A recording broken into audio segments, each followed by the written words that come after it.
Hello everyone. So in this video we are going to discuss complex numbers questions. So this is a revision kind of video जहाँ पे I will be discussing only the questions and concept related to those questions. Okay. So ये सब March attempt में questions थे. So let's start with the first question.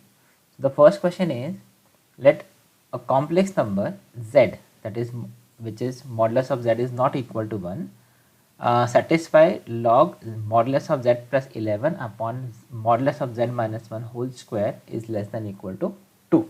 Then what is the largest value of modulus of z? So you can pause this video, you can try these questions. तो आपका एक अच्छा practice हो जाएगा. ठीक है. So we have to just solve this inequality and get the value, largest value of modulus z. So let's say, just for simplification, I am taking modulus of z is equal to 1. Right. So now here you can see this expression, this is equal to log 1 root 1 by, base 1 by root 2 log base 1 by root 2, and this is t plus 11 divided by t minus 1 whole square. This is less than equal to 2. Now I hope you remember how to solve the log inequality. So we'll take this power on this side. So this will be t plus 11 divided by t minus 1 whole square, and this should be greater than equal to 1 by root 2 whole square. Now understand this why I have changed the sign of inequality, because if you remember, if you have log x to the base a is less than something, less than t, and if this base is less than 1, then this implies x is greater than a raised to p. The sign of inequality changes when the base is less than 1. So you can see 1 by root 2 is less than 1, base is less than 1.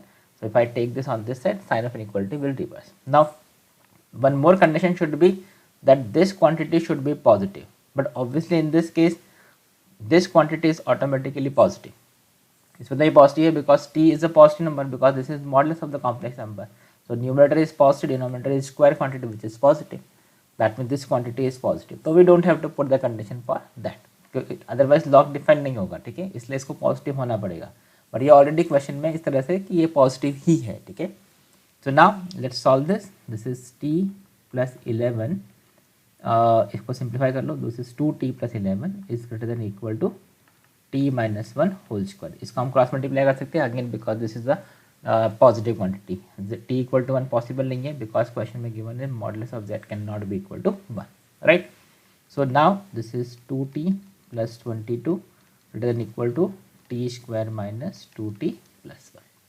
अब आप इसको arrange कर लो. This is T square minus 4t minus 21 less than equal to 0. So this is t minus 7 into t plus 3 less than equal to 0. So from this you can say this is t is less than equal to 7 and greater than equal to minus 3. Correct? Just solving this inequality. So basically what is the condition? That modulus of z is less than equal to 7 and greater than equal to minus 3, or you can say this is just greater than equal to 0, because we know that modulus is always positive, so it is definitely greater than equal to 0, and obviously modulus of z cannot be equal to 1 because it is given in the question. So this is the possibility, this is the modulus range. Right. Now what is the largest possible value? So you can say modulus of z can be maximum equal to 7. So what is the answer? Option 4 is the answer. Modulus of z ka largest value is 7. Okay. So I hope this is simple question, you have understood this question. So now let's move to the next question, that is let z and omega are two complex numbers such that omega is equal to zz bar plus 2z plus 2 and z plus iota upon 3 minus z minus 3 iota modulus equal to 1, and given a real part of omega is has minimum value, मतलब real part of this omega complex number is minimum, then minimum value of n which is the natural number for which omega raised to n is real. मतलब ये जो omega raised to n है वो real number हो, उसके लिए minimum value of n क्या होगा, दैट इज द क्वेश्चन. ठीक है. तो अब देखो, पहले तो आपको अगर ओमेगा फाइंड करना पड़ेगा. ओमेगा रेस टू n को रियल करने के लिए आपको क्या करना होगा, पहले ओमेगा फाइंड करना पड़ेगा. अब ओमेगा के लिए आपको ये क्वेश्चन में गिवन है that omega is equal to this complex number, और z पे ये कंडीशन गिवन है. तो पहले यहीं से देखो, इसी से स्टार्ट करते हैं, और आप एक बार आप खुद से ट्राई करो वीडियो को पॉज करके. It is given in the question that z plus iota upon z minus 3 iota modulus, this is equal to 1. which you can say this is z plus iota divided by z minus 3 iota modulus. This is equal to 1. Properties of modulus. So basically this is given that z plus iota is equal to modulus of z plus iota is equal to modulus of z minus 3 iota. Now what can you conclude from this? इससे हम क्या conclude कर सकते हैं? पहले तो ये सोच लो, एक तो देखो आप इसको ज्योमेट्रिकली समझ सकते हो, बाकी आप फिर इसको मैथमेटिकली भी प्रूव कर सकते हैं. मैं दोनों से बता रहा हूँ. एक बार focus here that if you have let's say you have z minus z1 modulus is equal to z minus z2 modulus. इसका मतलब क्या होता है? Geometrically that is z is equidistant from 2 point z1 and z2. That means z will lie, अगर ऐसा है तो ये लोकस ऑफ z क्या बनेगा? मान लो ये z1 और z2 है and a point is moving such that it is equidistant from these 2 points. That means it will lie on the perpendicular bisector of z1 and z2. perpendicular bisector पर लाई करेगा. That is the locus of z here. तो यहाँ पे देखो, अगर आप directly बोलना चाहो एकदम ऐसा बोल सकते हो. देखो this complex number z is equidistant from 2 complex number minus iota. ये क्या लिखा है? This is z minus iota and this is z minus 3 iota. तो ये z complex number is equidistant from complex number minus iota. minus iota मतलब this is the minus iota point. y axis पे लाई करेगा, negative y axis पे. And this is the complex number 3 iota. So this is 3 iota. Basically this is the point 0, 3 and this is the point 0, -1. अगर हम Cartesian के form में लिखना चाहते हैं. ठीक है. Now z जो पॉइंट होगा that is equidistant from these two, मतलब वो इन दोनों के परपेंडिकुलर बाइसेक्टर पे लाई करेगा. तो इन दोनों का परपेंडिकुलर बाइसेक्टर मतलब कुछ ऐसा होगा. तो ये जो z होगा, z will lie somewhere on this line. तो यहाँ पर आप ध्यान से देखो, ये परपेंडिकुलर बाइसेक्टर मतलब इसका mid point. What is the mid point of this? 0, 3 -1 मतलब 2 डिवाइड बाई 2 मतलब ये 1. मतलब ये जो z होगा that will be on this line which is passing through 0, 1 and parallel to x axis, real axis. तो can we say जो imaginary part of z होगा that will be equal to 1. That will be equal to 1. So can we say z will be some complex number x plus iota y और y का जो value है that is equal to 1. तो मतलब z will be some x plus iota y where x is a real number. I hope this point is clear.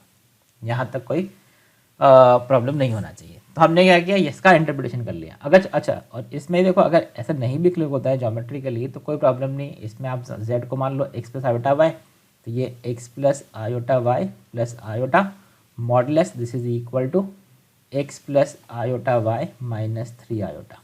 अब अगर दो complex number equal हैं, मॉडुलस इक्वल, तो इसका फर्स्ट का मॉडुलस क्या हुआ? x square plus y plus 1 whole square under root and this is x square plus y minus 3 whole square under root. तो इसको आप सिंप्लीफाई करके देखोगे, you will find again that y will be equal to 1. वो वहाँ से भी आपको मिल जाएगा. सो बेसिकली z क्या हो जाएगा? x प्लस आयोटा वाई और y का वैल्यू 1 पुट करोगे that means this is the complex number z. अब आप ध्यान से देखो नेक्स्ट. अब क्वेश्चन में गिवन है that real part of omega should be minimum value. अब ओमेगा क्या है? Omega is z bar -2z plus 2 -2z plus 2. और हमने ऑलरेडी बोल दिया है कि जो z कॉम्प्लेक्स नंबर है that is equal to some x plus iota only. y का वैल्यू तो 1 हमने प्रूव कर ही दिया है. So what is omega? Omega is equal to z bar which is mod z square minus 2z plus 2. So what is mod z square? This is x square plus 1. What is modulus of z? This is under root of x square plus 1. तो यहाँ पे हमने value put कर दिया. z bar is equal to mod z square minus 2z which is x plus iota और ये plus 2. So this is you can see x square plus 1 minus 2x plus 2. हमने real part अलग कर दिया है इसका और ये minus 2 iota. Right. So this is x square minus 2x plus 3 minus 2 iota. This is our omega. और अब आप ध्यान से देखो क्वेश्चन में क्या गिवन है that real part of omega should be minimum. So what is real part of omega? real part of omega, this is x square minus 2x plus 3, which you can clearly see this is x minus 1 whole square plus 2. Correct. So what is the minimum value of x or real part of omega? क्योंकि आपको omega इस तरह select करना है कि इसका minimum value हो.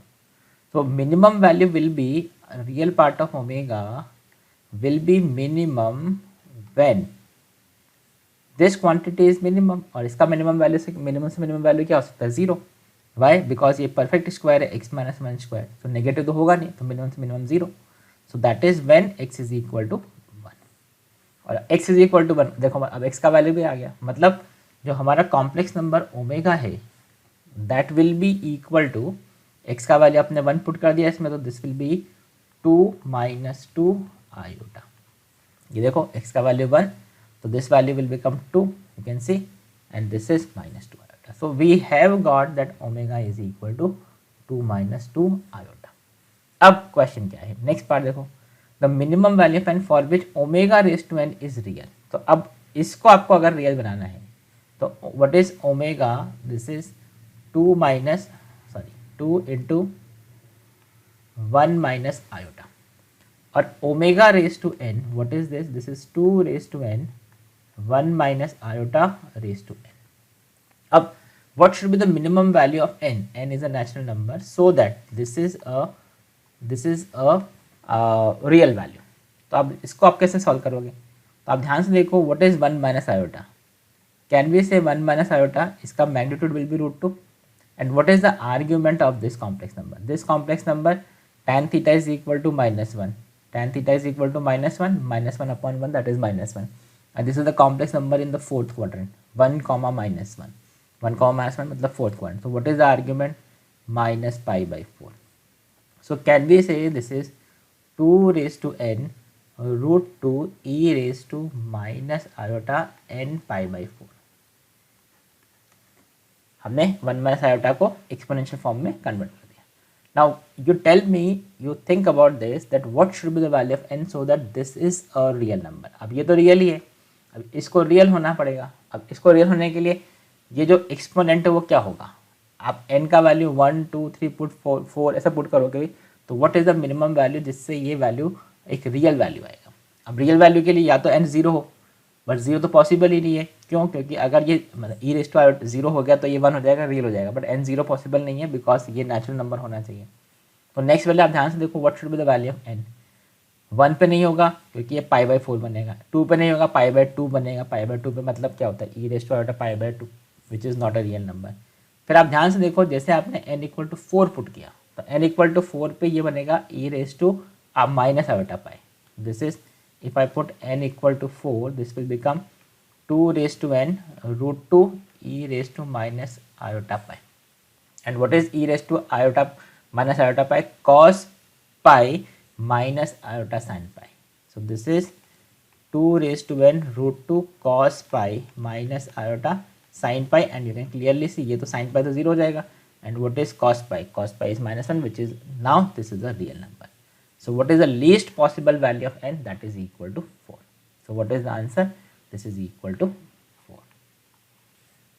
ठीक है. So I hope this point is clear. कैसे हमने इसका मिनिमम वैल्यू फाइंड किया है. अब ऐसा ही बोल सकते हो कि इसको रियल होना है अगर, तो इसको मल्टीपल ऑफ पाई होना पड़ेगा. अब मल्टीपल ऑफ पाई होने के लिए इसको क्या होना पड़ेगा, n का वैल्यू 4 होना पड़ेगा, बिकॉज रियल नंबर के लिए क्या होता है आर्ग्यूमेंट, या तो 0 या पाई. ठीक है, या फिर मल्टीपल ऑफ पाई बोल दो उसको. ठीक है. तो I hope this point is clear. n equal to 4 is the answer. ठीक है. Now next question, the least value of modulus of z where z is a complex number which satisfy this inequality. अब this question is again similar to अभी जो हमने question solve किया था, वही question है. देखो ध्यान से, इसी टाइप का हमने क्वेश्चन सॉल्व किया था, फर्स्ट क्वेश्चन जो था. So the first, this is model, आपको बेसिकली इस इनइक्वालिटी को सॉल्व करना है.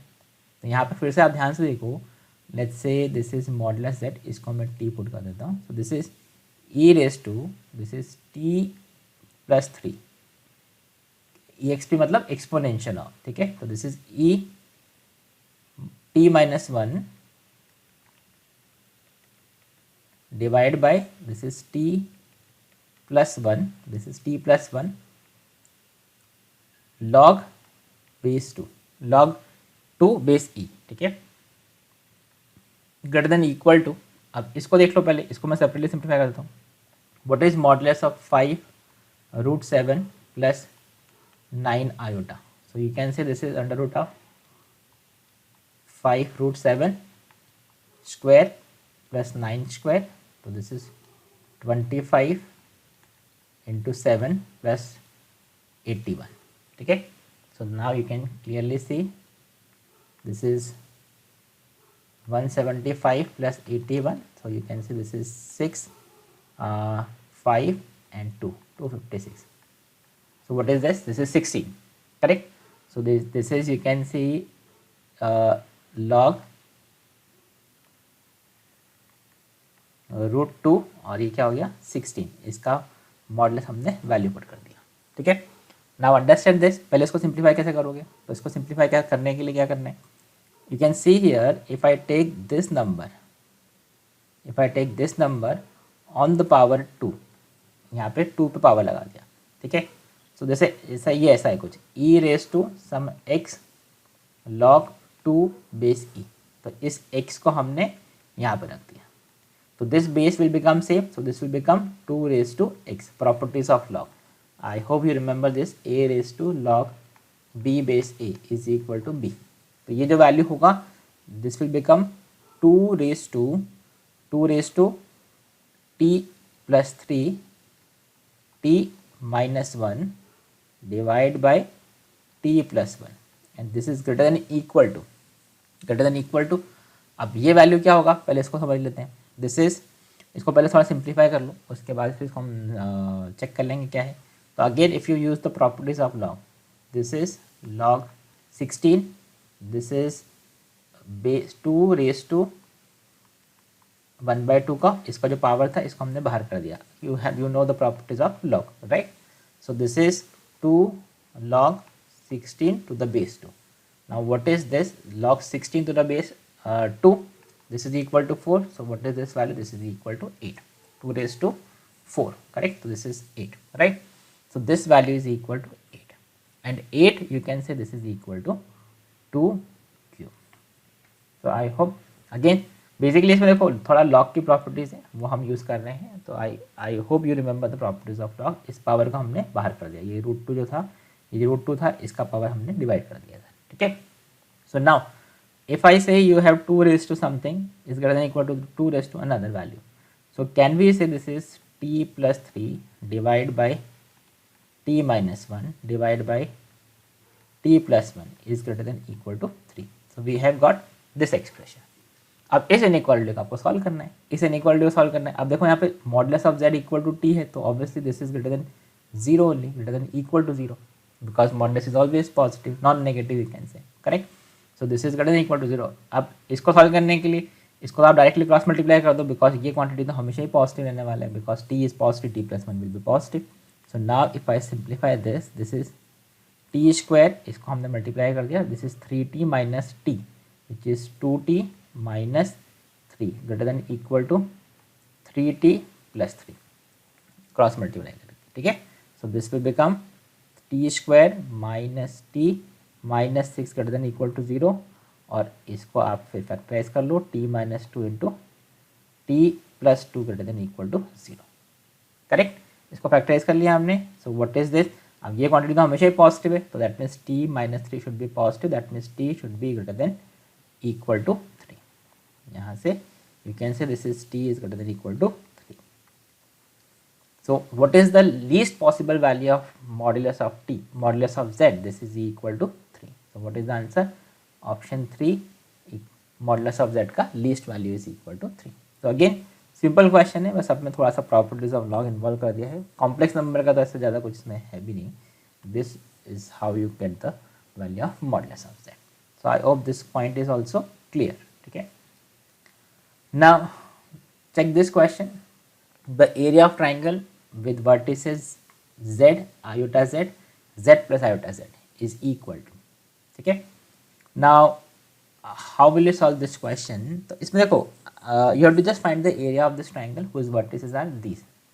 तो देखो शॉर्टकट तरीका तो ये है कि आप z का एक पॉइंट ले लो, z is equal to something ले लो, z इज इक्वल टू 1. और उसके बाद चेक कर लो कि उसके एरिया का आएगा, ऑप्शन में पुट करके आंसर चेक कर लो। That is one method.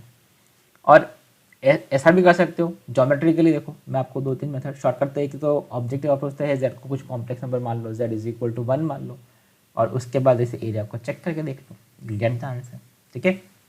Otherwise देखो प्रॉपर तरीका देखो ज्योमेट्रिकली कैसे सॉल्व कर सकते हो। अच्छा, first you understand this, if you have the complex number, यहाँ पे कुछ पॉइंट्स हैं वो समझ लो, and you have another complex number iota z, तो what is the relation between these two?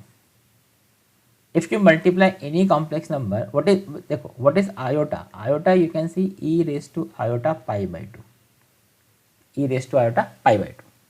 ठीक है। अब अगर आपके पास iota e raised to iota pi, iota which is e raised to iota pi by 2 cos pi by 2 plus iota sin pi by 2, तो iota z क्या हो गया? This is e raised to iota pi by 2 into z।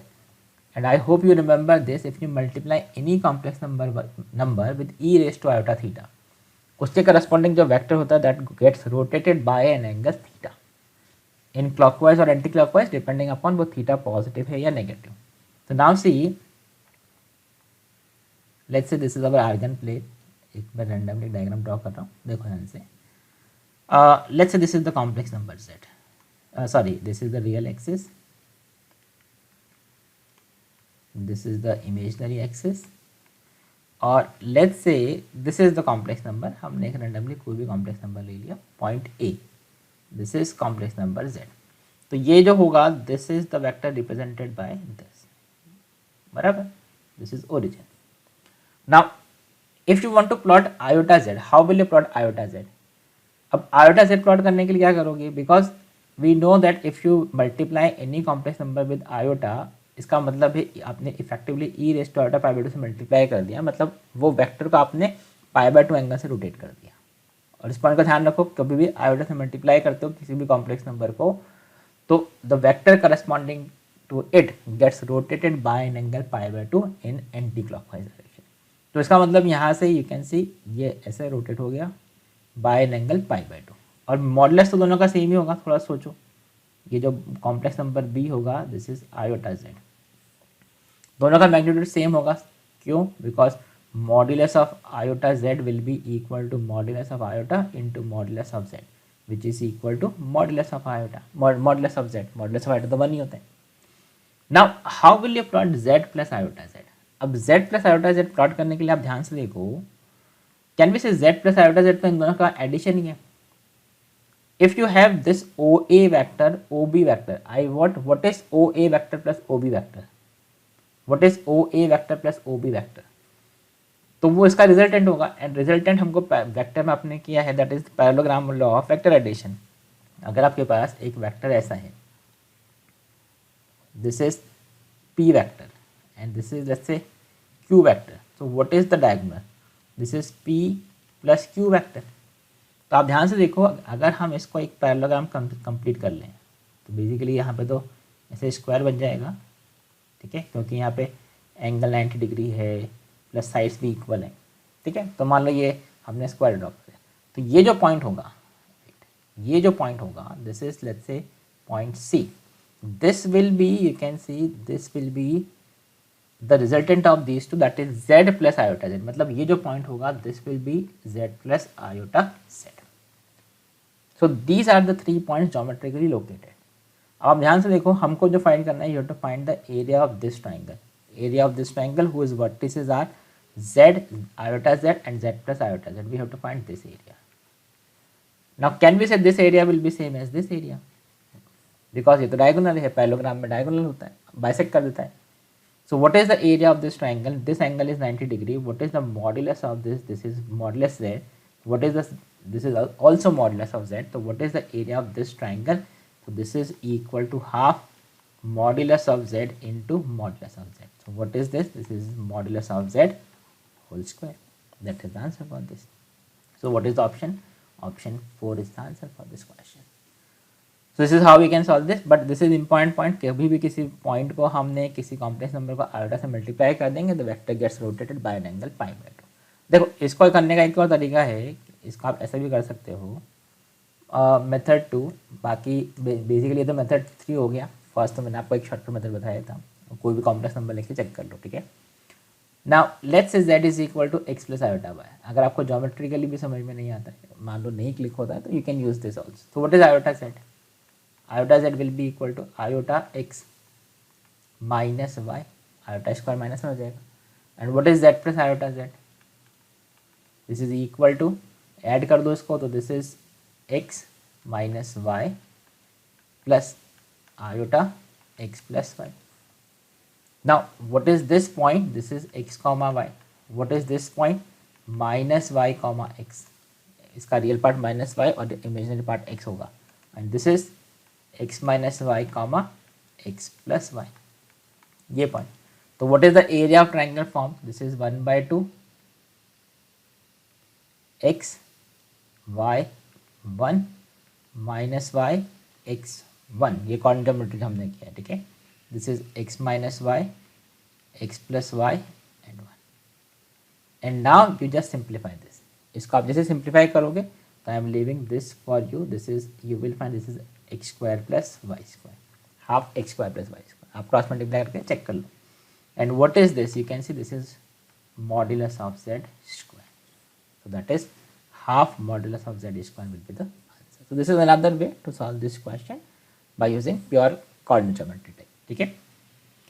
So there are 2 points to understand here. एक तो ये geometrically हमने कैसे solve किया है, इसका सिग्निफिकेंस क्या है और ज्योमेट्री कैसे इन्वॉल्व किया है, ठीक है। तो यहाँ पे parallelogram, law of vector addition भी हमने यूज़ कर लिया, ठीक है। So I hope you have got all the questions. तो इसके नेक्स्ट पार्ट में we will solve more questions of March attempt, ठीक है, ऑन द कॉम्प्लेक्स नंबर। तो please do follow that video, इसको भी लाइक सब्सक्राइब कर लो ताकि नेक्स्ट टाइम आपको ऐसे और वीडियो मिलेंगे, you can easily go through those videos also. और नोटिफिकेशन जो है उसको भी आप ऑन कर लेना, so you will get the notification when ever I upload this type of question, okay. So that's it for now and do watch the next video also.